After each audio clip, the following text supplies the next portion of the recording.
হত্যাকাণ্ডের ঘটনায় জড়িতদের রক্ষা করতে স্থানীয় আওয়ামী লীগ সরাসরি ভূমিকা রেখেছে। তারা 20-25 জনের একটি মিছিল নিয়ে পিলখানায় ঢুকেছে। বের হওয়ার সময় সেই মিছিলে 2 শতাধিক মানুষ ছিল। আজকে কিছুটা হলেও ভাল লাগছে এই কারণে দীর্ঘ সময় পরে আমরা দুটো পর্বে, আজকে দ্বিতীয় পর্বটি ছিল যে একটি প্রতিবেদন আমরা গতকালকে পেলাম। তার আগে আমাদের একটি উদ্যোগ ছিল, আমরা বারবার চিৎকার করে বলছিলাম 5ই আগস্টের আগে এই কথাটি কর্ণকুহরে আমরা প্রবেশ করাতে পারিনি। আমরা বলেছিলাম যে 2009-এর 25-26 ফেব্রুয়ারি যে অঘটন ঘটেছে এই অঘটনের জন্য বিডিআর এর সদস্যরা দায়ী না। এটা বারবার বলা হচ্ছিল, খুব ধামাচাপা দেওয়া হচ্ছিল একটি ঘটনাকে। আমরা একটি রিট ফাইল করলাম 5ই আগস্টের পরবর্তীতে পরিস্থিতিতে। সেই রিটে মহামান্য হাইকোর্ট আশ্বস্ত হলেন, তারা বিশ্বাসে নিলেন যে হ্যাঁ 2009-এর এই বিডিআর এর ঘটনায় যে তদন্ত হয়েছে তদন্তটি সঠিকভাবে হয়নি। 2009-এর এই ঘটনায় যারা অভিযুক্ত ছিল তাদেরকে আইনের আওতায়, তদন্তের আওতায় আনা হয়নি। যারা এই ঘটনার কুশীলব ছিলেন, ষড়যন্ত্রকারী ছিলেন, যারা প্ল্যানার ছিলেন, ইমপ্লিমেন্টেশন করেছেন, তাদেরকে মামলায় আসামি করা হয়নি। আমরা মহামান্য হাইকোর্টে এই কথাটি চিৎকার করে একটি রিট ফর্মে বলার পরে মহামান্য হাইকোর্ট আমাদের রিটটি অ্যালাউ করলেন এবং গভর্নমেন্টকে নির্দেশনা দিলেন একটি ফ্রি ফেয়ার ইনভেস্টিগেটিং কমিটি করার জন্য। আপনি দেখবেন যে এই তদন্ত কমিশনের পিছনে একটি স্বাধীন শব্দ বলা আছে। মহামান্য হাইকোর্ট এই নির্দেশনা দেওয়ার পরে বাংলাদেশ সরকার একটি স্বাধীন তদন্ত কমিশন গঠন করলো এই বিডিআর এর ঘটনার উপর। বিডিআর এর এই স্বাধীন তদন্ত কমিশনের রিপোর্ট এখন আমরা পাইনি, কিন্তু গতকালকে মাননীয় প্রধান উপদেষ্টা ওয়াল থেকে, ওনার ফেসবুক ওয়াল থেকে আমি একটু কয়েকটা লাইন পড়ে শোনাচ্ছি, যেটা উনি লিখেছেন। আমরা ধরে নেব যে এইটাই সঠিক, যেহেতু মাননীয় প্রধান উপদেষ্টা ফেসবুক ওয়াল থেকে এই জিনিসটা এসেছে। উনি সেখানে বলেছেন, আমি ওনার পুরোটা শুধু এটুকু পড়ে শোনাচ্ছি যেটুকু আপনাদের খুবই প্রয়োজন হবে। মাননীয় প্রধান উপদেষ্টা তার ওখানে লিখেছেন যে কমিশন প্রধান ফজলুর রহমান বলেন, আমরা যখন কাজ শুরু করি তখন 16 বছর আগের এই ঘটনার বহু আলামত ধ্বংস হয়ে গেছে। এই ঘটনার সাথে সম্পৃক্ত অনেকে বিদেশে চলে গেছেন। আমরা দুটো প্রক্রিয়ার মধ্যে গেছি, সাক্ষীদের ডাকলাম, কারা কারা 8 ঘন্টা পর্যন্ত বক্তব্য শুনেছি। যতক্ষণ সাক্ষীগণ বলতে চেয়েছেন, তদন্তে জড়িত ছিল তাদের সাথে কথা বলেছি। সবচেয়ে লুক্রেটিভ যে অংশটা সেটা হলো এই তদন্তের মাধ্যমে বিডিআর হত্যাকাণ্ড নিয়ে জনমনে থাকা প্রতিটি প্রশ্নের উত্তর খোঁজা হয়েছে, উদ্ঘাটনের চেষ্টা করা হয়েছে। কার কি ভূমিকা ছিল, কেন সেনাবাহিনী দাঁড়িয়ে থাকলেও অ্যাকশন নিল না। কমিশনের এই বক্তব্যটাকে কোট করেছেন মাননীয় প্রধান উপদেষ্টা। তিনি বলেন, তদন্তে বিডিআর হত্যাকাণ্ডে বহিঃশক্তির সরাসরি সম্পৃক্ততা ও তৎকালীন ক্ষমতাসীন দল আওয়ামী লীগের সরাসরি জড়িত থাকার শক্তিশালী প্রমাণ মিলেছে। এই সময় কমিশনের ফাইন্ডিং সম্পর্কে জাহাঙ্গীর কবির তালুকদার বলেন, এই ঘটনার কিছু বাহ্যিক ও প্রকৃত কারণ বের করেছে কমিশন। তিনি বলেন, এই হত্যাকাণ্ড পরিকল্পিত এবং এর পেছনে প্রধান সমন্বয়কের ভূমিকা পালন করেছিলেন তৎকালীন সংসদ সদস্য শেখ ফজলুল তাপস। খুব ইন্টারেস্টিং একটি প্যারা আমি পড়ছি। হত্যাকাণ্ডের ঘটনায় জড়িতদের রক্ষা করতে স্থানীয় আওয়ামী লীগ সরাসরি ভূমিকা রেখেছে। তারা 20-25 জনের একটি মিছিল নিয়ে পিলখানায় ঢুকেছে। বের হওয়ার সময় সেই মিছিলে 2 শতাধিক মানুষ ছিল। বলছিলাম যে আমরা তদন্ত কমিশনের রিপোর্ট এখনো পাইনি, কিন্তু মাননীয় প্রধান উপদেষ্টা তার ফেসবুক ওয়ালে যেটুকু কোট করেছেন তাতে অনেকগুলো বেশি স্পষ্ট হয়েছে। আমরা গত 16 বছর যে কথাগুলো বলেছিলাম, রিটে যে প্রেয়ার পোর্শন আমাদের ছিল তদন্ত কমিশনের মাধ্যমে, সেই বিষয়গুলো জাতির যে চিন্তা চেতনা, জাতি এই ঘটনার ব্যাপারে যা ধারণা করেছেন আক্ষরিক অর্থে তা প্রমাণিত হয়েছে। যে এই ঘটনার পেছনে কারা ছিলেন, কারা ইমপ্লিমেন্ট করেছেন, কি হয়েছিল, এবং এই যে মামলা হয়েছে, এই যে তদন্ত মাধ্যমে যে চার্জশিট হয়েছে, একটি ভুল চার্জশিট হয়েছে, একটি ভুল মামলা হয়েছে, একটি ভুল রায় হয়েছে, এবং যারা এই ঘটনার কুশীলব ছিলেন তারা ধরাছোঁয়ার বাইরে ছিল, তদন্ত কমিশনের মাধ্যমে সেটা প্রকাশ হয়েছে। এখন প্রশ্ন হচ্ছে যে এই তদন্ত কমিশনের রিপোর্ট আপনি এটাকে আইন সিদ্ধ করবেন কিভাবে? আমি যে ঘটনা বললাম যে একটি ভুল মামলা হয়েছে, তাহলে তার রাস্তাটা কি? রাস্তাটা খুব পরিষ্কার। আমরা আজকে আপনাদের মাধ্যমে জাতির কাছে এটি বলতে চাই। আমাদের এই মামলাটি চলছে ফৌজদারি কার্যবিধি আইনে। এই ক্রিমিনাল কেসের এই ফৌজদারি কার্যবিধি আইনের 173 একদম পরিষ্কার। রাস্তাটা কি, প্রসিডিউরটা কি হবে? এখন এই তদন্ত কমিশনের রিপোর্ট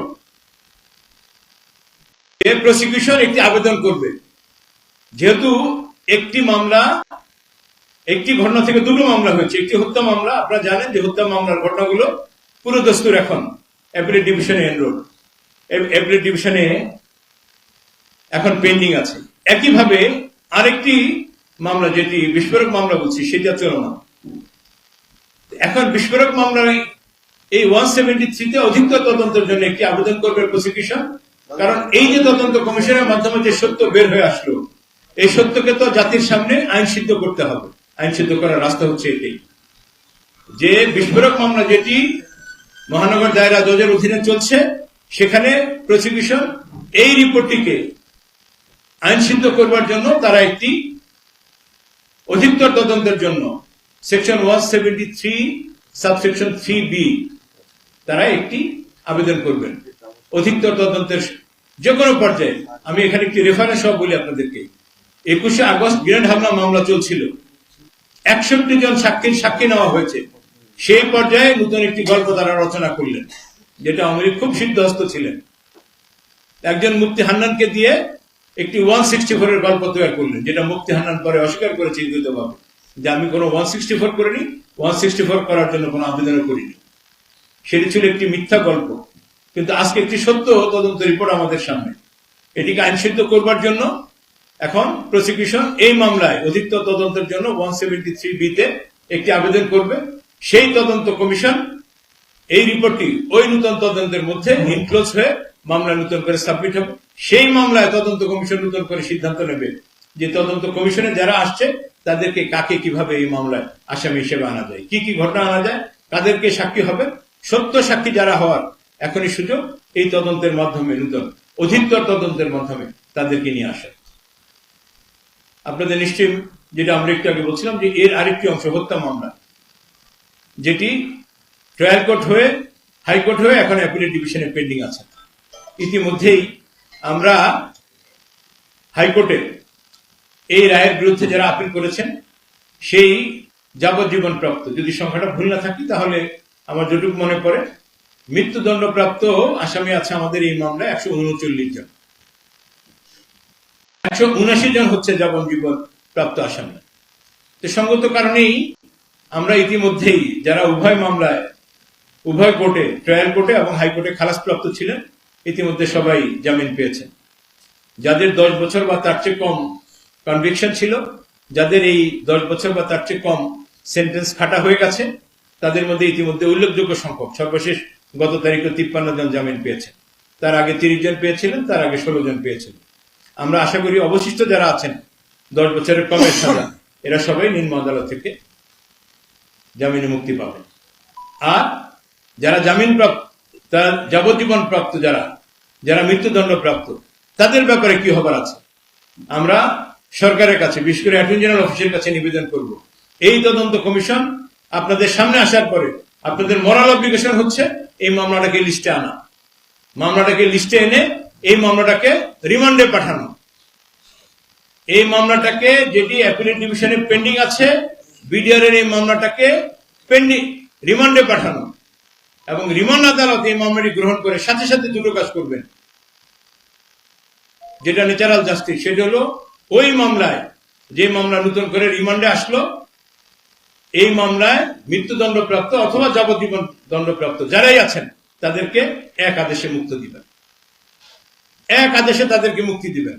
ফার্দার ট্রায়ালে, ফার্দার সাক্ষীতে যদি এদের কেউ অথবা এদের কোনো অংশ যদি অভিযুক্ত হয়, তাদের জন্য বিচারের রায় যা আছে তা সবার জন্য ধার্য। কিন্তু এখন আমি মনে করি অ্যাটর্নি জেনারেল অফিসের এটা হচ্ছে মরাল অব্লিগেশন।